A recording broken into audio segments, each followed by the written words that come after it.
அனைவருக்கும் மகிழ் வணக்கம். வெல்கம் டு அடா 24 தமிழ். நான் கிஷோர் ஜிஎஸ் ஃபேகல்டி. ரயில்வேஸோட யூனிஃபார்ம் சர்வீசஸில் ஆர்பிஎஃப் எக்ஸாம்ஸ் ரொம்ப முக்கியம். So RPF SI and RPF கான்ஸ்டபிள்னு நமக்கு 2 நோட்டிஃபிகேஷன் 2024 வந்திருந்துச்சு. ஸோ யூஸ்வலாக வர வேண்டிய நோட்டிஃபிகேஷன்ஸ் அது 2025 வராமல் கொஞ்சம் ஹோல்டாக இருந்துச்சு. சரி, 2025 கடைசியில் வரும்னு எதிர்பார்த்தோம். பட் அதே கடைசி நேரத்தில் ரயில்வே மினிஸ்டர் என்ன சொல்லியிருந்தாங்கன்னா, இத்தனை நாள் வரைக்கும் ஆர்ஆர்பி ஆர்பிஎஃப் எக்ஸாம்ஸை கண்டக்ட் பண்ணிட்டு இருப்பாங்க. இதுக்கப்புறம் ஸோ 2025 நோட்டிஃபிகேஷன் 2026 2026 நமக்கு ஆர்பிஎஃப் எக்ஸாம்ஸை எஸ்எஸ்சி கண்டக்ட் பண்ண போகிறாங்க அப்படின்னு ஒரு அனௌன்ஸ்மெண்ட் கொடுத்துருந்தாரு. சரி, அப்போ எஸ்எஸ்சியோடைய இந்த ஆனுவல் கேலண்டர்லையாச்சும் ஆர்பிஎஃப் எக்ஸாம்ஸை பற்றி இருக்கும் அப்படின்னு நம்ம எதிர்பார்த்தோம். பட் அதுவே வந்துட்டு ஒரு பெரிய கன்ஃபியூஷனில் இருக்குன்னு சொல்லலாம். ஒரு 2-3 நாளைக்கு முன்னாடி எஸ்எஸ்சியோடைய ஆனுவல் கேலண்டர் வந்துச்சு. சரி, டேட்ஸ் விட்டுட்டாங்க, சிஜிஎல் சிஹெச்எஸ்எல் இதெல்லாம் வந்துரும்னு எதிர்பார்த்தோம். அதில் ஆர்பிஎஃப் உடைய அந்த டேட்டா இல்லை. ஆர்பிஎஃப் எப்போ கண்டக்ட் பண்ண போகிறாங்கன்ற டேட்டா இல்லை. பட் அதே அந்த அஃபீஷியல் வெப்சைட்டில் விட்ட ஆனுவல் கேலண்டரு மதியம் விட்டுருந்தாங்க அப்படின்னா ஈவினிங் அது இல்லாமல் போயிடுச்சு. ஸோ அஃபீஷியல் வெப்சைட்லேருந்து தூக்கிட்டாங்க. ஒருவேளை ஆர்பிஎஃப் இன்க்ளூட் பண்ணுறதுக்கா இல்லையா என்னன்னு நம்மளால எதுவுமே கெஸ் பண்ண முடியல. பட் இந்த டிஎன் யூஎஸ்ஆர்பி படிக்கிறவங்களோ இல்லை எஸ்எஸ்சியில் நமக்கு சிபிஓ, ஸோ டெல்லி போலீஸ் எஸ்ஐயோ, இல்லை நீங்கள் எஸ்எஸ்சி ஜிடி கான்ஸ்டபிள் இந்த மாதிரி எக்ஸாம்ஸ்க்கு படிக்கிறவங்களுக்கு இதை பற்றி தெரிஞ்சுக்க வேண்டியது கட்டாயமாக இருக்குது. ஏன்னா யூனிஃபார்ம் சர்வீசஸில் ஆர்பிஎஃப் மோஸ்ட் ப்ரெஸ்டீஜியஸ் தான். போலீஸ் கேட்டகரியில் எந்த போலீஸ்னாலுமே பெட்டர், ரயில்வே போலீஸுமே பெட்டர் தான். ஸோ இதே மாதிரி இன்ஃபர்மேஷன்ஸ்க்கு நம்மளை ஃபாலோ பண்ணிக்கோங்க. சென்ட்ரல் கவர்மெண்ட் எக்ஸாம்ஸ் ரிலேட்டடான எல்லா நியூஸ் அண்ட் இன்ஃபர்மேஷன்ஸ், யூஸ்ஃபுல்லான வீடியோஸ் எல்லாமே பேங்க், எஸ்எஸ்சி அண்ட் ரயில்வேஸ் சேனலில் இருக்கும். ஸோ கண்டிப்பாக ஃபாலோ பண்ணிக்கோங்க. அண்ட் நம்ம Telegram channel Kishore GS educator, so இதையும் நம்ம அடா 24 தமிழ் மெயின் சேனலையும் ஃபாலோ பண்ணிக்கோங்க. அதில் some informations and extra informations PDF ஏதாவது இருந்துச்சுன்னா அதோட சென்ட் பண்ணுவோம். யூஸ்ஃபுல்லாக இருக்கும்னு நம்புறேன். இப்போ ஆர்பிஎஃப் எக்ஸாம்ஸில் 2 கண்டக்ட் பண்ணுறாங்களா? ஸோ ஒன்று எஸ்ஐ சப் இன்ஸ்பெக்டர் போஸ்ட்டுக்கான நோட்டிஃபிகேஷன் வரும். இன்னொன்று ஆர்பிஎஃப் கான்ஸ்டபிள். ரெண்டுமே எக்ஸிக்யூட்டிவ் போஸ்டிங்ஸ் அப்படின்னு நமக்கு சொல்லுவாங்க. பட் ஆனால் இந்த எஸ்ஐக்கும் கான்ஸ்டபிளுக்கும் இருக்கக்கூடிய டிஃபரன்சஸ், ஸோ ஏஜ் லிமிட்லேருந்து குவாலிஃபிகேஷன்லேருந்து என்னன்றதை தெரிஞ்சுக்க போகிறோம். ஸோ யூஸ்வலாக நீங்கள் எந்த ரெக்ரூட்மெண்ட் போர்டில் யூனிஃபார்ம் சர்வீஸில் எஸ்ஐ அப்படின்னு எடுத்துக்கிட்டிங்கன்னா, சப் இன்ஸ்பெக்டர் எடுத்திங்கன்னா டிகிரி லெவல் இருக்கும். அதே மாதிரி ஆர்பிஎஃப் எஸ்ஐ நீங்கள் அட்டன் பண்ணணும் அப்படின்னா கண்டிப்பாக ஏதாவது ஒரு டிகிரி முடிச்சிருக்கணும். So any degree, BA, BSc, BE, ஏதாவது ஒரு பேச்சுலர்ஸ் டிகிரி, யூஜி டிகிரி முடிச்சிருந்தீங்கன்னா நீங்கள் ஆர்பிஎஃப் எக்ஸாம்ஸ்க்கு அப்ளை பண்ணிக்கலாம், எஸ்ஐ எக்ஸாமுக்கு அப்ளை பண்ணிக்கலாம் அப்படின்னு சொல்லலாம். பட் ஏஜ் லிமிட்டை பொறுத்த வரைக்கும் 20 to 25, 20லேருந்து 25, அது அன்ரிசர்வ்ட் அண்ட் ஜென்ரல் கேட்டகரிக்கு. சார், நான் 28 வயசுன்னு ஒரு இடத்துல பார்த்தேனே அப்படின்னு நீங்கள் யோசிச்சிங்கன்னா கரெக்ட். 2024 வந்த நோட்டிஃபிகேஷனில் 20லேருந்து 28 வயசு வரைக்கும் அப்ளை பண்ணிக்கலாம். அதே மாதிரி கான்ஸ்டபிளுக்குமே 28 வயசு வரைக்கும் கொடுத்துருந்தாங்க. பட் அதுலேயே தெளிவாக கொடுத்துருந்துருப்பாங்க, this is one time relaxation for COVID-19 அப்படின்ற மாதிரி நம்ம கொடுத்துருப்பாங்க. ஸோ 2019-20 நம்ம கொரோனா கோவிட் பெருசாக பரவி மொத்தமாக ஒரு 2-3 வருஷம் முடங்கி கடந்தோம் இல்லையா? ஸோ எதுவுமே பண்ண முடியாத மாதிரி இருந்துச்சுங்க இல்லையா? ஸோ அதில் பாதிக்கப்பட்டது மொத்தமாக உலகமே பாதிக்கப்பட்டுச்சு. இந்தியாவில் இப்போ ஆஸ்பிரன்ஸுமே அதில் ஏஜ் லிமிட் சில பேருக்கு பார் ஆயிருக்கும். அந்த வருஷம் நோட்டிஃபிகேஷன் வந்துருந்துச்சுன்னா கரெக்டாக எழுதியிருக்கலாம். பட் அவங்களுக்கு அந்த கொரோனானால எல்லாத்தையுமே முடக்கிட்டதுனால பாரா இருக்குன்ற ஒரு காரணத்துக்காக இந்த ஒரே ஒரு தடவை 2024 நோட்டிஃபிகேஷனில் அந்த தடவை அப்ளை பண்ணுறவங்களுக்கு மட்டும் 28 வயசு வரைக்கும் அப்படின்னு சொல்லியிருந்தாங்க. அதுலேருந்து ஓபிசி, எஸ்சி, எஸ்டிக்கு ரிலாக்ஸேஷன் இருந்திருக்கும். அதனால யூஸ்வலாக ஸோ இதை கன்ஃபியூஸ் பண்ணிக்காதீங்க. நீங்கள் நெட்டில் போட்டிங்கனாலுமே 28 வயசு வரைக்கும் இருக்கலாம். ஆனால் யூஸ்வலாக ஆர்பிஎஃப் பொறுத்த வரைக்கும் 25 வயசு தான் மேக்ஸிமம் லிமிட்டு. அதுலேருந்து ஓபிசிக்கு 3 வருஷம், எஸ்சி அண்ட் எஸ்டிக்கு 5 வருஷம் இருக்கும். ஸோ அப்போ ஓபிசி கேட்டகரியில் இருந்தீங்கன்னா 28 வயசு வரைக்கும் அப்ளை பண்ணலாம். எஸ்சி அண்ட் எஸ்டியாக இருந்தீங்கன்னா 30 வயசு வரைக்கும் அப்ளை பண்ணலாம் அப்படின்னு நமக்கு எப்பயுமே யூஸ்வலாக கொடுப்பாங்க. ஸோ 2024 நோட்டிஃபிகேஷனில் மட்டும்தான் எல்லாருக்குமே எக்ஸ்ட்ராவாக அதுலேருந்து 3 வருஷம் கொடுத்தாங்க. ஸோ இப்போ புதுசாக வரக்கூடிய நோட்டிஃபிகேஷனில் இதை தான் நம்ம எதிர்பார்க்க முடியும். இந்த ஏஜ் லிமிட் தான் வரும். ஏன்னா என்டிபிசியோடைய அண்டர் கிராஜுவேட்டோ இல்லை குரூப் டியோ இந்த மாதிரியான அந்த அதுக்கு அடுத்து வரக்கூடிய நோட்டிஃபிகேஷன்ஸ் எதுலையுமே இந்த ரிலாக்ஸேஷன் 3 வருஷம் எல்லாருக்கும் கொடுக்கல. ஸோ அதனால் நோட் பண்ணிக்கோங்க. 25 வயசு. மெடிக்கல் ஸ்டாண்டர்டை பொறுத்த வரைக்கும் B1 அப்படின்னு நம்ம கொடுத்துருப்பாங்க. இப்போ ரயில்வேஸில் மெடிக்கல் ஸ்டாண்டர்ட் ABCன்ற கேட்டகரியில் இருக்கும். அதில் A1, A2, A3, B1, B2, B3 இந்த மாதிரி ஸ்டாண்டர்ட்ஸ் இருக்கும். இதில் A கேட்டகரியில் இருந்துச்சுன்னா அது ரொம்பவே மெடிக்கல் ஸ்டாண்டர்ட்ஸ்லையும் அதுவும் முக்கியமாக ஐ விஷன் ஸ்டாண்டர்ட்ஸ். ஸோ கண் பார்வை எந்த ஒரு குறைபாடும் இருந்துடக்கூடாதுன்ற மாதிரி இருக்கும். ஸோ B கேட்டகரியில் கொஞ்சம் பரவாயில்ல, அதை விட கொஞ்சம் அடுத்த லெவலில் இருக்கும். ஸோ அதில் B1 கேட்டகரி தான் நமக்கு ரெண்டுத்தையுமே கொடுத்துருக்காங்க. Medical standard B1. பே லெவலை பொறுத்த வரைக்கும் நமக்கு 7th பே கமிஷன் 7வது ஊதிய குழுவினுடைய அந்த மேட்ரிக்ஸ், அந்த 7th பே லெவல் மேட்ரிக்ஸை பற்றி நமக்கு பே லெவல் 6 அப்படின்றது சப் இன்ஸ்பெக்டர் எஸ்ஐ போஸ்டிங்கும், அதே கான்ஸ்டபிளுக்கு லெவல் 3 அப்படின்றத நமக்கு கொடுத்துருப்பாங்க. ஸோ அப்போ இதுதான் நமக்கு கையில் வரக்கூடிய சம்பளம் மாற்றது இல்லை. இனிஷியல் பே தான் நமக்கு 35,400, கையில் வரக்கூடிய சம்பளம் ஒரு 50,000 55,000 வரைக்கும் வரலான்னு எதிர்பார்க்கப்படுது இப்போதைக்கு. ஸோ அப்போ சப் இன்ஸ்பெக்டர் போஸ்டிங் இப்போ இருக்கிறவங்க ஆர்பிஎஃப்ல அவ்வளோ வந்துட்டு வரலாம் அப்படின்னு எதிர்பார்க்கப்படுது. அதுலேயும் எந்த சிட்டியில் அவங்களுடைய போஸ்டிங் இருக்குது. So XY citizen XYZ citizen பிரிப்பாங்க. எந்த சிட்டியில் அவங்களுடைய போஸ்டிங் இருக்குன்றதை பொறுத்து கொஞ்சம் முன்ன பின்ன மாறும்.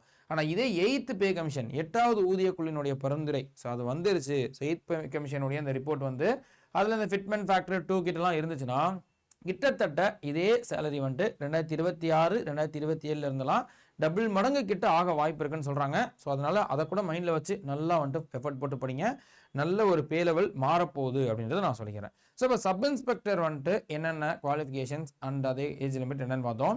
கிட்டத்தட்ட அதே விஷயங்கள் இருக்க மாதிரி இருக்கும். பட் கான்ஸ்டபிளுக்கு பார்த்தீங்கன்னா அந்த குவாலிஃபிகேஷன் வந்துட்டு 10th குவாலிஃபிகேஷன் தான். ஸோ 10வது முடிச்சிருந்தாலே போதும். ஸோ 10th பாஸ் ஆகிருக்கணும் ஆர் ஈக்குவலண்ட். அப்போ டிப்ளமா முடிச்சிருக்கவங்க அப்ளை பண்ணலாம். ஸோ 10thலேயே நமக்கு வந்துட்டு ஐடிஐ முடிச்சிருக்கிறவங்க அப்ளை பண்ணலாம். 10th ஈக்குவலண்ட் அப்படின்றதுனால ஸோ அப்போ 10வது முடிச்சிருந்தா அதுவே நமக்கு ஓகே. SSLC மெட்ரிகுலேஷன் இல்லை அதுக்கு ஈக்குவலண்ட் வந்து யாராக இருந்தாலும் அப்ளை பண்ணலான்றது நமக்கு குவாலிஃபிகேஷன் கான்ஸ்டபிளை பொறுத்த வரைக்கும். அண்ட் ஏஜ் லிமிட் 18லேருந்து 25. மேக்ஸிமம் ஏஜ் லிமிட் ரெண்டுத்துக்குமே ஒன்று தான். பட் ஆனால் அந்த மினிமம் ஏஜ் லிமிட் வந்துட்டு இது 2 வருஷம் முன்னாடி இருக்குது. ஸோ 18லேருந்து 25. மறுபடியும் சொல்கிறேன், இதிலிருந்து நமக்கு ஓபிசி அண்ட் SC/STக்கு ரிலாக்ஸேஷன் இருக்கும். ஓபிசினா 28 வயசு வரைக்கும் அப்ளை பண்ணிக்கலாம். SC and STனா 30 வயசு வரைக்கும் அப்ளை பண்ணிக்கலாம். மெடிக்கல் ஸ்டாண்டர்ட் எல்லாமே நமக்கு மெடிக்கல் ஸ்டாண்டர்டும் சரி, இந்த ஃபிசிக்கல் மெஷர்மெண்ட் டெஸ்ட்டும் சரி, எஸ்ஐக்கும் அதே கான்ஸ்டபிளுக்கும் கொஞ்சம் சிமிலராக இருக்க மாதிரி தான் இருக்குது. அதையும் நான் சொல்கிறேன். ஸோ B1 தான் மெடிக்கல் ஸ்டாண்டர்ட். பே லெவல் வந்துட்டு level 3. கையில் கிடைக்கக்கூடிய சேலரி ஒரு 26 or 27 கிட்ட எதிர்பார்க்கலாம் அப்படின்னு நமக்கு சொல்கிறாங்க இப்போதைக்கு. பட் இதுவே வந்துட்டு நமக்கு எக்ஸ்ட்ராவாக மாறப்போகுது அப்படின்றதை நான் சொல்லிக்கிறேன். ஸோ இது RPF எக்ஸாம்ஸோடைய பேசிக் டீட்டெயில்ஸ். இப்போ அதில் RPF SI எக்ஸாமுடைய பேட்டர்னாக இருக்கட்டும், கான்ஸ்டபிள் எக்ஸாமுடைய பேட்டர்னாக இருக்கும், அதில் என்னென்ன விஷயங்கள் நம்ம படிக்க வேண்டியது இருக்குது, ஃபிசிக்கல் எஃபிஷியன்சி டெஸ்ட் என்ன, PET PMT என்னன்றதை நம்ம பார்ப்போம். RPF SI எக்ஸாமுடைய பேட்டர்ன் எடுத்துக்கிட்டீங்க அப்படின்னா நமக்கு 3 சப்ஜெக்ட் தான். ரயில்வேஸ்னு எடுத்துக்கிட்டாலே இந்த 3 சப்ஜெக்ட் தான் எல்லா எக்ஸாம்ஸ்க்குமே ரொம்ப முக்கியம். ஸோ ஜென்ரல் அவேர்னஸ் ஆகட்டும், ஆப்டிடியூட் ஆர் மேத்தமெட்டிக்ஸ், அரித்மெட்டிக் மேத்தமெட்டிக்ஸ்னு சொல்லலாம், ஜென்ரல் இன்டெலிஜென்ஸ் அண்ட் ரீசனிங் இந்த 3 சப்ஜெக்ட் தான் மோஸ்ட் இம்பார்ட்டன்ட். அதே தான் RPF எக்ஸாம்ஸ்க்கும். ஸோ இப்போ SSCயோடைய GD கான்ஸ்டபிளோ இல்லை SSCயோடைய CPO டெல்லி போலீஸ் SIக்கோ இருக்கக்கூடிய அந்த எக்ஸாம் பேட்டர்னுக்கும் RPF உடைய SI எக்ஸாமோடைய எக்ஸாம் பேட்டர்னுக்கும் டிஃப்ரென்ஸ் என்னன்னா, SSCயோடைய CPO SIயில் நமக்கு 4 சப்ஜெக்ட் வரும். இதே 3 சப்ஜெக்ட் கூட நமக்கு இங்கிலீஷ் அப்படின்றது சேர்த்து வரும். இங்கிலீஷ் கட்டாயமாக படிச்சே ஆகணும். SSC எக்ஸாம்ஸ்னாலே இங்கிலீஷ் நம்ம வந்துட்டு சூப்பராக படித்து வச்சுருக்கணும். பட் இங்கிலீஷ் இல்லாமல் நமக்கு தமிழ்லையும் அட்டன் பண்ணிக்கக்கூடிய ஒரு எக்ஸாம்ஸாக அது RPF எக்ஸாம்ஸ் இருக்கும் யூனிஃபார்ம் சர்வீசஸில். அந்த வகையில் நமக்கு இந்த 3 சப்ஜெக்ட் மோஸ்ட் இம்பார்ட்டன்ட். பட் அதுலேயும் வெயிட்டேஜ் எவ்வளோ, சரி மொத்தம் எத்தனை மார்க்குக்கு இந்த கொஸ்டின், எத்தனை கொஸ்டின் கேட்க போகிறாங்க, ஒவ்வொரு கொஸ்டினுக்கு எத்தனை மார்க்னா 120 கொஸ்டின் கேட்பாங்க. 120 கொஸ்டினில் ஒவ்வொரு கொஸ்டினுக்கு ஒவ்வொரு மார்க்ன்ற வீதம் 120 மார்க்குக்கு அட்டன் பண்ண போகிறோம். ஆக்சுவலாக பேட்டர்ன் RPF உடைய SIக்கும் சரி கான்ஸ்டபிளுக்கும் சரி இந்த எக்ஸாம் பேட்டர்ன் சேம் தான். நான் கான்ஸ்டபிளுக்கு அடுத்து காமிக்கிறேன். இப்போ வந்து SI இதே பேஜ் தான் நமக்கு வந்து அந்த இடத்துலையும் இருக்கும். பட் என்ன கொஸ்டினுடைய டிஃபிகல்ட்டி லெவல் மாறும். ஸோ அதை நான் அங்கே சொல்கிறேன். பட் இந்த 3 சப்ஜெக்ட் ரொம்ப முக்கியம். 120 கொஸ்டின் 120 மார்க்கு. அதில் இருக்கிறதுலே ஹை வெயிட்டேஜ் பார்த்தீங்கன்னா ஜென்ரல் அவேர்னஸ்க்கு தான் கொடுத்துருக்காங்க. 50 மார்க் வந்துட்டு நமக்கு ஜென்ரல் அவேர்னஸ் கொடுத்துருக்காங்க. அண்ட் ரீசனிங்க்கு 35 மார்க்கு. அதே மேத்தமெட்டிக்ஸ், ஸோ அரித்மெட்டிக் மேத்தமெட்டிக்ஸ்க்கு 35 மார்க். ஸோ அப்போ 35 70 + 50ன்னு மொத்தம் 120 மார்க்குக்கு நம்ம அட்டன் பண்ண போகிறோம். 120 கொஸ்டின்ஸ் அட்டன் பண்ண போகிறோம். ஆனால் கொடுத்துருக்கக்கூடிய டைம், சரி சார் 120 கொஸ்டினை எவ்வளோ நேரத்தில் நான் அட்டன் பண்ணணும்னா 1.5 மணி நேரத்தில் அட்டன் பண்ணணும். 90 மினிட்ஸ்.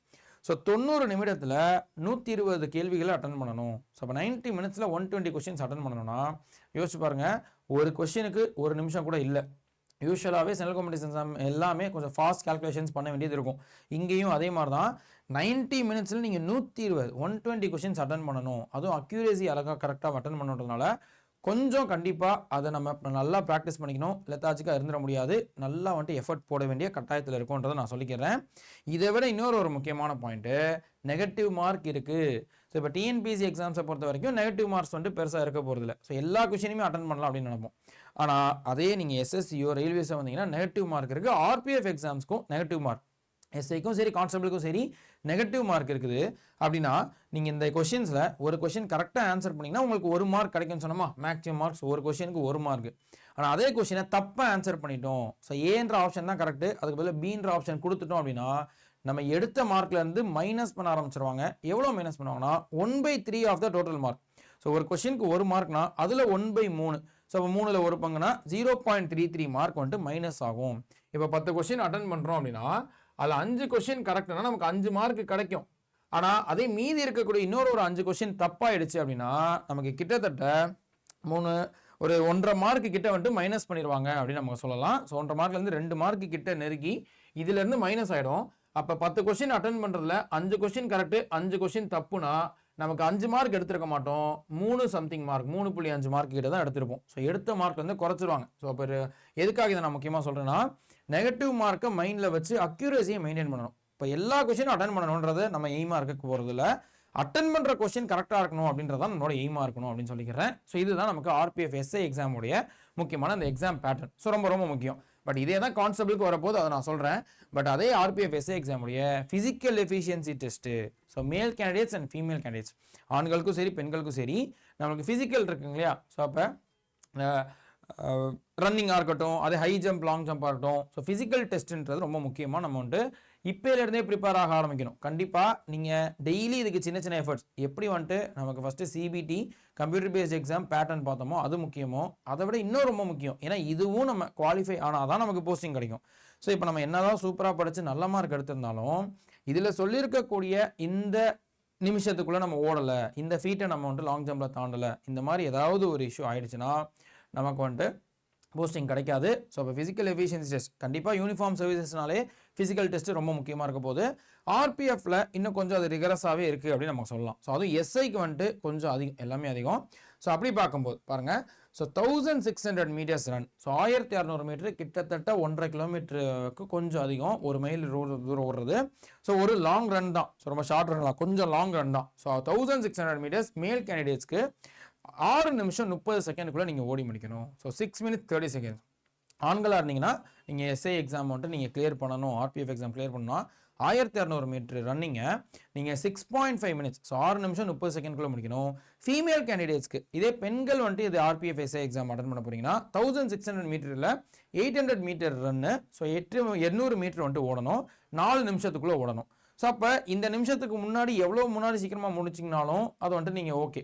ஆனால் இப்போது அதே 1600 மீட்டர்ஸை 6 minutes 35 seconds முடிச்சிட்டிங்கன்னா கூட, 5 செகண்ட் தள்ளி முடிச்சிங்கன்னா கூட நீங்கள் நாட் எலிஜிபிள். ஸோ குவாலிஃபை பண்ண மாட்டாங்க, பிஇடியில் நாட் எலிஜிபிள். ஸோ வெளியே வர வேண்டிய கட்டாயம் ஆகிடும். ஸோ அதனால் இதெல்லாம் நீங்கள் மைண்டில் வச்சுக்கோங்க, நல்லா ப்ராக்டிஸ் பண்ண ஆரம்பிச்சிருங்க. அதே மாதிரி பெண்களுக்கு லாங் ஜம்பை பொறுத்த வரைக்கும் ஆண்களுக்கு 12 அடி தாண்டணும், ஸோ 12 feet வந்துட்டு நமக்கு தாண்டணும். பெண்களுக்கு, ஸோ ஃபீமேல் கேண்டிடேட்ஸ்க்கு 9 feet 9 அடி தாண்டணும். ஹை ஜம்பை பொறுத்த வரைக்கும் ஆண்களுக்கு, so male கேண்டிடேட்ஸ்க்கு 3 feet 9 inches, so அப்போ 3 அடி 9 inch வந்துட்டு தாண்டணும். அதே ஹை ஜம்ப் ஃபீமேலுக்கு பார்த்தா 3 feet வந்துட்டு தாண்டணும். அப்போ பாருங்களேன், நமக்கு 3 வகையான, ஆண்களும் சரி பெண்களும் சரி, 3 வகையான ஃபிசிக்கல் டெஸ்ட்டுக்கு ரெடி ஆகணும். ஒன்று ரன்னு, ஸோ அப்போ வந்து ரன்னிங் அப்படின்றது ரொம்ப முக்கியம், அது எல்லாத்துலேயும் இருக்க மாதிரி இருக்குது. அது போக long jump and high jump ரெண்டுத்துக்குமே நம்ம வந்துட்டு ரெடி ஆகணுன்றதை புரிஞ்சுக்கோங்க.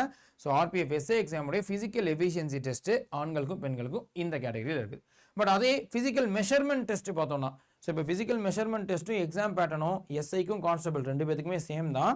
ஸோ ஃபிசிக்கல் மெஷர்மெண்ட் டெஸ்ட் பிஎம்டியை பொறுத்த வரைக்கும், ஸோ நமக்கு கேட்டகரி வைஸ், ஸோ ஆண்களுக்கு பெண்களுக்கு என்ன கொடுத்துருக்காங்க அப்படின்னா, ஸோ இப்போ யூஸ்வலாக அன்ரிசர்வ்ட் ஓபிசி இடபிள்யூஎஸ் கேட்டகரியில் இருக்கிறவங்களுக்கு 165 meters, so 165 centimeter, sorry 165 centimeter உயரம் வேணும் அப்படின்னு சொல்லலாம். ஸோ ஹைட் வந்துட்டு 165 மீட்டர்ஸ் வேணும், 165 சென்டிமீட்டர்ஸ் வேணும். இது ஃபிசிக்ஸ் நம்ம நடத்தி மீட்டர்ஸ்னே வந்துட்டு இருக்குது. ஸோ அன்ரிசர்வ்ட் ஓபிசி இடபிள்யூஎஸ் கேட்டகரினா ஹைட் மேல் கேண்டிடேட்ஸ் ஆண்களுக்கு வந்து 165 சென்டிமீட்டர் 165 சென்டிமீட்டர்ஸ் வேணும். அதே வந்து ஃபீமேல் கேண்டிடேட்ஸ் பெண்களுக்கு பார்த்தீங்கன்னா மினிமம் 157 சென்டிமீட்டர்ஸ் 157 சென்டிமீட்டர் வேணும், மினிமம் சொல்கிறேன். ஸோ அப்போ நீங்கள் நம்ம இந்த கேட்டகரியில் இருந்தாலும் இந்த ஹைட்டுக்கு கொஞ்சம் கம்மியாக இருந்தோம்னாலுமே நம்ம இந்த எக்ஸாமே அட்டன் பண்ணுறது அது யூஸ்லெஸ் ஆகிடும். ஸோ எப்படியா இருந்தாலும் அது எலிஜிபிள் இல்லைன்னு சொல்லிடுவாங்க, நாட் எலிஜிபிள். ஸோ அதனால் செக் பண்ணிக்கோங்க. ஸோ ஹைட் ஒரு தடவை கரெக்டாக செக் பண்ணிவிட்டு கூட இதை வந்துட்டு யோசிக்க ஆரம்பிங்க. பட் மற்ற டிஎன்ஏஎஸ்ஆர்பியில் கூட 170 சென்டிமீட்டர்ஸ் கொடுத்துருப்பாங்க. இப்போ தமிழ்நாடு போலீஸில் கூட உங்களுக்கு மினிமம் ஹைட் வந்துட்டு 170 சென்டிமீட்டர் கொடுத்துருப்பாங்க யூஸ்வலாக. பட் அதை விட இது கம்மின்றதுனால நிறைய பேர் கொஞ்சம் எலிஜிபிளாக இருப்போம். டிஎன்ஏஎஸ்ஆர்பியை விட தமிழ்நாடு போலீஸை விட இதில் நிறைய பேர் எலிஜிபிளாக இருப்போம். ஸோ செக் பண்ணி பாருங்கள். அண்ட் இது வந்துட்டு ஃபீமேலோட ஹைட்டு அண்ட் மேலோடைய ஹைட்டு. பட் அதே எஸ்சி அண்ட் எஸ்டியாக இருக்கிறவங்களுக்கு, ஸோ ஹைட் மேல் கேட்டகரிஸ்க்கு பார்த்தீங்கன்னா ஆண்களுக்கு பார்த்தீங்கன்னா 160 சென்டிமீட்டர் மினிமம் இருக்கணும். ஃபீமேல் பெண்களுக்கு பார்த்தீங்கன்னா 152 சென்டிமீட்டர். அது ஹில்லி ரீஜன்ஸ் மோஸ்ட்லி இது வந்துட்டு நம்ம தமிழ்நாடை தாண்டி நார்த் ஈஸ்டர்ன் ஸ்டேட்ஸ் வடகிழக்கு மாநிலங்கள் இருக்கவங்களுக்குலாம் கொஞ்சம் அப்ளை ஆகும்னு வச்சுக்கோங்களேன். So 163 centimetres. ஸோ அப்போ 163 சென்டிமீட்டர்ஸ் அது ஆண்களுக்கு. ஸோ 163, பெண்களுக்கு 155. ஸோ 155 சென்டிமீட்டர்ஸ்ன்றது நம்ம கொடுத்துருக்காங்க. ஸோ இது வந்துட்டு ஃபிசிக்கல் மெஷர்மெண்ட் டெஸ்ட்டில் அது ஹைட் அது மேலுக்கும் சரி ஃபீமேலுக்கும் சரி ஆண்களுக்கும் பெண்களுக்கும் ஹைட் மினிமம் எவ்வளோ இருக்குன்றதை கொடுத்துருக்காங்க. பட் அதே செஸ்ட் மெஷர்மெண்ட்ன்றது ஃபீமேலுக்கு அப்ளை ஆகாது. ஸோ பெண்களுக்கு செஸ்ட் மெஷர்மெண்ட்ன்றது கிடையாது. ஆண்களுக்கு பார்த்தோம்னா அன்ரிசர்வ்டு ஓபிசி இடபிள்யூஎஸ் இந்த கேட்டகரியில் இருக்கவங்களுக்கு 80 சென்டிமீட்டர்ஸ் மினிமம் இருக்கணும். ஸோ செஸ்டோடைய மெஷர்மெண்ட் வந்துட்டு மினிமம் 80 சென்டிமீட்டர்ஸ் 80 சென்டிமீட்டர் இருக்கணும். அது அன்எக்ஸ்பேண்டடாக. ஸோ நம்ம வந்துட்டு மூச்சை வெளியே விட்டுருக்கும் போது அது வந்துட்டு 80 சென்டிமீட்டர்ஸ் இருக்கணும். நல்லா மூச்சை இழுத்து எக்ஸ்பேண்ட் ஆகும்போது மினிமம் 5 சென்டிமீட்டர்ஸ் எக்ஸ்பேன்ஷன் இருக்கணும்னு சொல்லுவாங்க. இப்போ நம்மளோட செஸ்ட் மெஷர்மெண்ட் வந்துட்டு 83 இருக்குன்னு வச்சுக்கோங்களேன். நம்ம நல்லா மூச்சு எடுத்து அது எக்ஸ்பேண்ட் ஆகும்போது மினிமம் அது 88 மாறணும். ஸோ 5 சென்டிமீட்டர் எக்ஸ்பேன்ஷன் இருக்கணும்னு சொல்லுவாங்க. ஸோ அப்போ மினிமம் வந்துட்டு 80 சென்டிமீட்டர்னா எக்ஸ்பேன்ஷனில் நம்ம எக்ஸ்பேண்டடாக 85 சென்டிமீட்டர்ஸ் இருக்கணும். ஸோ அப்போ நார்மலாகவே 80 சென்டிமீட்டர் இருக்கணும். எக்ஸ்பேன்ஷனில் 85 இருந்தால் தான் நீங்கள் வந்துட்டு எலிஜிபிள். இல்லை சார் எனக்கு வந்து 78 தான் நான் நார்மலாக என்னுடைய செஸ்ட் மெஷர்மெண்ட் வருதுன்னா நம்ம நாட் எலிஜிபிள்னு சொல்ல வராங்க. ஸோ வேறு ஒன்றும் இல்லை, 80க்கு மேலே இருக்கலாம். இப்போ என்னோட செஸ்ட் வந்துட்டு 90 சார் 95 இருக்குது சார் தாராளமாக ஓகே. ஆனால் 95 இருக்குது மெஷர்மெண்ட் வந்து 95 இருக்குன்னா அதுலேருந்து 5 சென்டிமீட்டர் வந்து எக்ஸ்பேன்ஷன் இருக்கணும். அப்போ 100 சென்டிமீட்டராக எக்ஸ்பேன்ஷனில் இருக்கணும். ஸோ இது வந்துட்டு ஒரு பாயிண்ட்டாக நமக்கு சொல்லுவாங்க. ஸோ செஸ்ட் வந்துட்டு மேல் கேட்டகரி ஆண்களுக்கு அன்ரிசர்வ்டு ஓபிசி அண்ட் இடபிள்யூஎஸ்க்கு இது. எஸ்சி அண்ட் எஸ்டிக்கு பார்த்தீங்கன்னா அதுவே 76.2 மினிமம் வந்துட்டு 76.2 இருக்கணும். எக்ஸ்பேன்ஷனில் 5 சென்டிமீட்டரில் 81.2 இருக்கணும். அதே ஹில்லி கேட்டகரியில் இருக்கவங்க ஹில் ரீஜனில் இருக்கவங்களுக்கு மலைவாழ் பகுதிகளில் இருக்கக்கூடியவங்களுக்கு 80 சென்டிமீட்டர் 85 அப்படின்னு நம்ம சொல்லிக்கிறாங்க. ஸோ அப்போ இதுதான்ப்பா ஆர்பிஎஃப் எக்ஸாமுடைய ஆர்பிஎஃப் எஸ்ஐ எக்ஸாமுடைய exam pattern, physical efficiency test, அதே physical measurement test PET and PMT. இப்போ ஆர்பிஎஃப் கான்ஸ்டபிள் எக்ஸாமுடைய பேட்டர்ன் பார்த்தோம்னா ஸோ எந்த ஒரு சேஞ்சும் இல்லை. ஆர்பிஎஃப் கான்ஸ்டபிளில் நமக்கு எக்ஸாம் பேட்டர்னும் இப்போ நம்ம சொன்ன ஃபிசிக்கல் மெஷர்மெண்ட் டெஸ்ட் பிஎம்டி சொன்னோம் இல்லையா, இது ரெண்டுமே சேம். ஃபிசிக்கல் எஃபிஷியன்சி டெஸ்ட் மட்டும்தான் நமக்கு மாறும். ஸோ அது மட்டும் நான் சொல்கிறேன். ஸோ ஆர்பிஎஃப் கான்ஸ்டபிளோட எக்ஸாம் பேட்டர்னும் அதே 3 சப்ஜெக்ட் தான். அதே மாதிரி 120 கொஸ்டின் அட்டன் பண்ண முடியும். 120 மார்க்கு, 50 ஜென்ரல் அவேர்னஸ், 35 வந்துட்டு மேக்ஸ் அரித்மெட்டிக்லேருந்து வரும், 35 ரீசனிங்கு, 90 நிமிஷம், நெகட்டிவ் மார்க் 0.33 1/3 மார்க்ஸ் இருக்கும் அப்படின்றது இருக்கும்.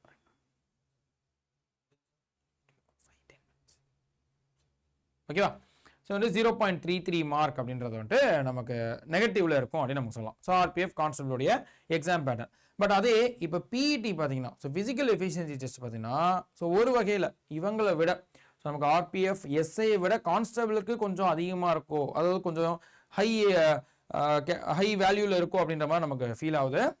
ஸோ ஆர்பிஎஃப் கான்ஸ்டபிள் வந்துட்டு நீங்கள் 1600 மீட்டர்ஸை நமக்கு 5 minutes 45 seconds, ஸோ 5 நிமிஷம் 45 செகண்டில் முடிக்கிற மாதிரி நமக்கு ஓடணும். ஸோ இப்போ எஸ்ஐக்கு கூட 6 நிமிஷம் 30 செகண்ட் கொடுத்துருந்தாங்க, 6 நிமிஷம் கொடுத்துருந்தாங்க. பட் கான்ஸ்டபிளுக்கு இன்னும் கொஞ்சம் முன்னாடியே முடிக்கணும், 5 minutes 45 seconds முடிக்கணும். ஆண்களுக்கு 800 மீட்டர் ரன் வந்துட்டு ஆண்களுக்கு இல்லை பெண்களுக்கு 3 minutes 40 seconds, அங்கே 4 minutes கொடுத்துருந்தாங்கன்னு நினைக்கிறேன் 4 நிமிஷத்துக்குள்ள. பட் இங்கே அதே 800 மீட்டர்ஸை 3 நிமிஷம் 40 செகண்ட்குள்ளே முடிக்கணும்.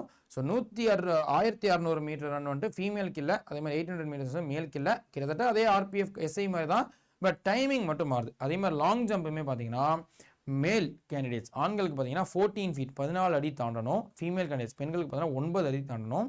ஹை ஜம்ப் பார்த்தீங்கன்னா ஆண்கள் மேல் கேண்டிடேட்ஸ்க்கு 4 feet 4 அடி தாண்டணும், ஃபீமேல் கேண்டிடேட்ஸ் பெண்களுக்கு பார்த்தீங்கன்னா 3 அடி தாண்ட வேண்டியது இருக்குது அப்படின்னு நம்ம சொல்லலாம். ஸோ அப்போ ஆர்பிஎஃப் கான்ஸ்டபிளுடைய பிஇடி ஃபிசிக்கல் எஃபிஷியன்சி டெஸ்ட் கொஞ்சம் ஞாபகம் வச்சுக்கோங்க. நான் முன்னாடியே சொன்ன மாதிரி இதுக்கு ப்ரிப்பேர் பண்ணுறீங்க அப்படின்னாலே ஃபிசிக்கலுக்கும் சேர்த்து ப்ரிப்பேர் பண்ண ஸ்டார்ட் பண்ணிடணும். ஸோ டெய்லி கொஞ்சம் கொஞ்சமாச்சு அதுக்கு எஃபர்ட் போட்டுகிட்டே இருக்கணும், கம்பல்சரி. இப்போ மற்ற எக்ஸாம்ஸ்க்கு இதை சொல்கிறத தாண்டி இது கண்டிப்பாக நீங்கள் பண்ணி ஆகணும், ஞாபகம் வச்சுக்கோங்க. அதே ஆர்பிஎஃப் கான்ஸ்டபிளுடைய ஃபிசிக்கல் மெஷர்மெண்ட் டெஸ்ட் பிஎம்டி பார்த்தீங்கன்னா எக்ஸாக்ட் டிட்டோ தான். ஸோ நமக்கு எஸ்ஐக்கு என்ன இருந்துச்சோ ஆர்பிஎஃப் எஸ்ஐக்கு அதே தான் ஆர்பிஎஃப் கான்ஸ்டபிளுக்கும் இருக்குன்னு சொல்லலாம். ஸோ அதே கேட்டகரி தான். ஸோ வேறு ஒன்றும் இல்லை. ஸோ இதுதான் இப்போ நமக்கு வந்து ஆர்பிஎஃப் எக்ஸாம்ஸை பற்றின டீட்டெயில்ஸ். ஸோ இப்போ நிறைய பேர் கேட்டுகிட்டே இருந்தாங்க, சார் ஆர்பிஎஃப் எக்ஸாம் 2025 நோட்டிஃபிகேஷனே வரல அண்ட் இப்போ வருமா, இந்த வருஷம் வருமா, ஸோ அதில் என்னென்ன கேட்டகரி எப்படி படிக்கணும், ஃபஸ்ட்டு என்ன பேட்டர்ன்றதை ஒரு வீடியோ போடுங்க சார்னு. ஸோ அவங்களுக்காக நான் போட்டிருக்கேன். ஸோ வேறு யாருக்காவது யூஸ்ஃபுல்லாக இருக்கும்னு நினச்சிங்கன்னா கண்டிப்பாக உங்களுக்கு ஷேர் பண்ணுங்கள். அண்ட் இதை தாண்டி இப்போ நோட்டிஃபிகேஷன் எப்போ சார் வரும், இதெல்லாம் சொல்லிட்டீங்க, நாங்கள் படிக்க ஆரம்பிக்கணும்னா நோட்டிஃபிகேஷன் வந்தால் பெட்டராக இருக்குன்றது நமக்குமே கண்டிப்பாக சொல்லிட்டா ஒரு கரெக்டாக ஒரு ஐடியா கிடச்சிரும்னு தெரியும் இல்லையா. அதை ஃபஸ்ட்டே சொல்லிட்டு தான் ஸ்டார்ட் பண்ண இந்த வீடியோவே. 2025 நோட்டிஃபிகேஷன் வரும்னு எதிர்பார்த்துட்டு இருந்தோம், பட் வரலை. 2025 கடைசியில் வரும்னு எதிர்பார்த்தோம். ஆனால் கடைசி நேரத்தில் தான் இதை தான் நமக்கு இந்த பிஐபி, ஸோ இப்போ அஃபிஷியலாக வந்துட்டு யூனியன் ரயில்வே மினிஸ்டர் அனௌன்ஸ் பண்ண டேட்டா வந்துட்டு நம்ம வெப்சைட்டில் நீங்கள் பார்த்தீங்கன்னா இருக்கும். ஸோ எஸ்எஸ்சி ஆர்பிஎஃப் எக்ஸாம்ஸை கண்டக்ட் பண்ண போகிறாங்கன்னு ஒரு விஷயத்த சொன்னாங்க. சரி, ரொம்ப புதுசாக இருந்துச்சு, என்னடா திடீர்னு மினிஸ்டர் எப்படி சொல்கிறாருன்னு. சரி, அட்லீஸ்ட் எஸ்எஸ்சி சைட்லேருந்து ஆர்பிஎஃப் உடைய நோட்டிஃபிகேஷன் வரும்னு எதிர்பார்த்துருந்தோம். ஆனுவல் கேலண்டர் விட்டாங்க ஒரு 2-3 நாள் முன்னாடி. பட் அதுலேயும் ஆர்பிஎஃப் எக்ஸாம் டேட்டா இல்லை. ஸோ என்ன பண்ண போகிறாங்கன்றது தெரில. பட் ரெடி ஆகுறது நல்லது தான். கண்டிப்பாக நோட்டிஃபிகேஷன் இருக்க போகுது. ஆனால் எப்போ இருக்க போகுதுன்றது நமக்கு தெளிவாக தெரியல. ஸோ அதனால் ப்ரிப்பேர் பண்ணுறதை நல்லபடியாக ப்ரிப்பேர் பண்ணிகிட்டே இருங்க. நல்லதே நடக்குன்ற நம்பிக்கையோட இதுதான் நமக்கு இன்ஃபர்மேஷன். ஓகே, ஸோ இப்போ வேறு ஏதாவது டவுட் இருந்துச்சுன்னா அந்த வீடியோ முடிஞ்சதுக்கப்புறம் கமெண்ட் செக்ஷனில் சொல்லுங்கள். இப்போ இந்த ஆர்பிஎஃப் எக்ஸாம்ஸை பொறுத்த வரைக்கும் ஃபிசிக்கல் டெஸ்ட்டு கண்டிப்பாக நீங்கள் ப்ரிப்பேர் பண்ணுறது தான். ஸோ ஓன் இன்ட்ரெஸ்ட்டில் நல்லா வந்துட்டு ப்ரிப்பேர் பண்ண வேண்டியது இருக்குது, ஃபிசிக்கல் எஃபிஷியன்சி டெஸ்ட். ஆனால் இதில் ஃபஸ்ட்டு பார்த்தோம் இல்லையா, சிபிடி எக்ஸாம் பேட்டர்னில் ரீசனிங்கு, ஆப்டிடியூடு, அது ஜென்ரல் அவேர்னஸ். இதில் நீங்கள் படிக்க வேண்டிய அந்த 120 மார்க்குக்கு சிபிடி அட்டன் பண்ண வேண்டிய கோர்ஸ் அப்படின்னு பார்த்தீங்கன்னா நம்ம இன்ஸ்டிடியூட்டில் தடம் அப்படின்ற ரயில்வே ஃபவுண்டேஷன் கோர்ஸ் நம்ம லான்ச் பண்ணியிருந்தோம். ஸோ இது ஆர்பிஎஃப்ல இப்போ எக்ஸாம் ஆர்பிஎஃப் உடைய எக்ஸாம் டீட்டெயில்ஸ் இருந்துச்சுங்க இல்லையா. ஸோ ரீசனிங் இந்த 3 சப்ஜெக்ட் இல்லையா. அது மட்டும் இல்லாமல் என்டிபிசி ஆகட்டும், குரூப் டியாக இருக்கட்டும், இந்த மாதிரி எல்லா எக்ஸாம்ஸுமே ரயில்வேஸில் வரக்கூடிய எல்லா எக்ஸாம்ஸ்க்குமே நீங்கள் அந்த சிபிடி அட்டன் பண்ணுறதுக்கு ஹெல்ப்ஃபுல்லாக இருக்கக்கூடிய பேட்சாக இது இருக்கும். இந்த பேட்சை நீங்கள் ஆஃபரோடையும் ஜாயின் பண்ணிக்க முடியும். ஸோ இப்போ ஆர்பிஎஃப்ல நீங்கள் இந்த சிபிடிக்கு ட்ரை பண்ண போகிறீங்க, ஒரு ஆர்கனைஸ்டாக கிளாஸ் இருந்தால் எனக்கு பெட்டராக இருக்கும் சார், இந்த டாப்பிக்கை படிச்சுட்டா பெட்டராக இருக்கும்னு நினச்சிங்கன்னா இந்த கோர்ஸ் தாராளமாக நீங்கள் ஜாயின் பண்ணிக்கலாம். ஸோ ஃபவுண்டேஷன் கோர்ஸ் தான் ஜனவரி எண்டு கிட்ட நம்ம ஸ்டார்ட் பண்ண போகிறோம். இல்லை சார், நான் வந்துட்டு ஆர்பிஎஃப் எக்ஸாம்ஸ் படிக்கிறத தாண்டி எனக்கு இது ஓகே, ஆனால் இப்போ நீங்கள் சொன்ன மாதிரி டிஎன்யூஎஸ்ஆர்பியில் எஸ்ஐ எக்ஸாம் வந்துச்சுன்னா அதையும் நான் அட்டன் பண்ணணும்னு ஆசைப்பட்றேன். இப்போ அதே யூனிஃபார்ம் சர்வீசஸ் வந்து எஸ்எஸ்சியில் வந்துச்சுன்னா அதையும் அட்டன் பண்ணணும்னு ஆசைப்பட்றேன். ஸோ எனக்கு வந்துட்டு 2-3 எக்ஸாம்ஸ், அது யூனிஃபார்ம் சர்வீசஸ்லேயே காக்கி சட்டை தான் என்னோட எய்மு, பட் 2-3 எக்ஸாம்ஸ் அட்டன் பண்ணணும். ஆனால் இது ரெண்டுத்துக்கும் எல்லாத்துக்குமே வேறு வேறு கோர்சஸ் ஜாயின் பண்ணால் நிறைய காஸ்ட் ஆகுதுன்னு ஃபீல் பண்ணிங்கன்னா நம்ம இன்ஸ்டிடியூட்டில் ஆல் இன் ஒன் பேட்ச் ஒன்று இருக்குது, தமிழ்நாடு மெகா பேக். ஸோ இந்த ஒரு கோர்ஸ் ஜாயின் பண்ணிக்கிட்டா டிஎன்பிசி, டிஎன்யூஎஸ்ஆர்பி, எஸ்எஸ்சி, ரயில்வேஸ் எல்லா வீடியோ நம்ம தமிழ் டீம் நடத்துகிற மொத்த எல்லா வீடியோஸையும் ஆஃபரில் ஜாயின் பண்ணிக்கிங்கன்னா 2 வருஷத்துக்கு பார்த்துக்க முடியும். ஸோ அப்போது இப்போ இந்த பொங்கலுக்கோ இல்லை இந்த மாதிரி ஸ்பெஷல் டேஸில் வந்துட்டு ஆஃபர்ஸ் கொடுப்பாங்க. அப்போது என்னுடைய சஜஷன், அப்போது இந்த கோர்ஸை ஜாயின் பண்ணிக்கோங்க. எந்த கோர்ஸாக இருந்தாலும் ஆஃபர் அப்போ ஜாயின் பண்ணிக்கும் போது டபுள் வேலிடிட்டி கொடுப்பாங்க, 2 வருஷம் வேலிடிட்டி கொடுப்பாங்க. ஸோ 2 வருஷத்துக்கு நீங்கள் இந்த கோர்ஸை நீங்கள் எல்லா வீடியோஸையும் பார்க்க முடியும். ஸோ மல்டிபிள் எக்ஸாம்ஸ் படிக்கிறது ஐடியா இருந்துச்சுன்னா இந்த கோர்ஸ் ஜாயின் பண்ணிக்கோங்க. இல்லை சார், ரயில்வேஸ் மட்டும் தான் எனக்கு எய்ம் அப்படின்னா நீங்கள் தடம் அப்படின்ற ஃபவுண்டேஷன் பேட்ச் ஜாயின் பண்ணிக்கலாம். பட் எதுவாக இருந்தாலும் நீங்கள் ஆஃபரோட ஜாயின் பண்ணிக்கிறதுக்கு Y890 இந்த கோடை யூஸ் பண்ணிங்கன்னா 25% வரைக்கும் சம் ஸ்பெஷல் டேஸில் வந்துட்டு ஆஃபர் இருக்கும். இல்லை சார், ஒரு கிளாரிஃபிகேஷன் வேணும், நான் உங்கள்கிட்ட டவுட் கேட்டுட்டு எப்போ இந்த ஆஃபர் இருக்கும், கரெக்டாக எப்போ ஜாயின் பண்ணிட்டு எந்த கோர்ஸ் எனக்கு பெட்டராக இருக்கும், எதுவாக இருந்தாலும் என்னோட அஃபிஷியல் மெயில் ஐடி kishore.mohankumar@tata24.com ஒரு மெயில் அனுப்புங்க. நான் அதுக்கு வந்துட்டு சொல்கிறேன், அதுக்கேற்ற மாதிரி நீங்கள் வந்துட்டு ஜாயின் பண்ணிக்கலாம். ஓகே, ஸோ இதான் இன்ஃபர்மேஷன். ஸோ செக் பண்ணி பாருங்கள். நம்ம முன்னாடி சொன்ன மாதிரி வேறு யாருக்காவது இந்த இன்ஃபர்மேஷன் யூஸ்ஃபுல்லாக இருக்கும்னு நினச்சிங்கன்னா கண்டிப்பாக அவங்களுக்கு ஷேர் பண்ணிடுங்க. ஸோ நெக்ஸ்ட் வீடியோவில் வேறு ஒரு கண்டென்ட்டில் பார்ப்போம். அன்டில் தென் நன்றி, வணக்கம்ப்பா.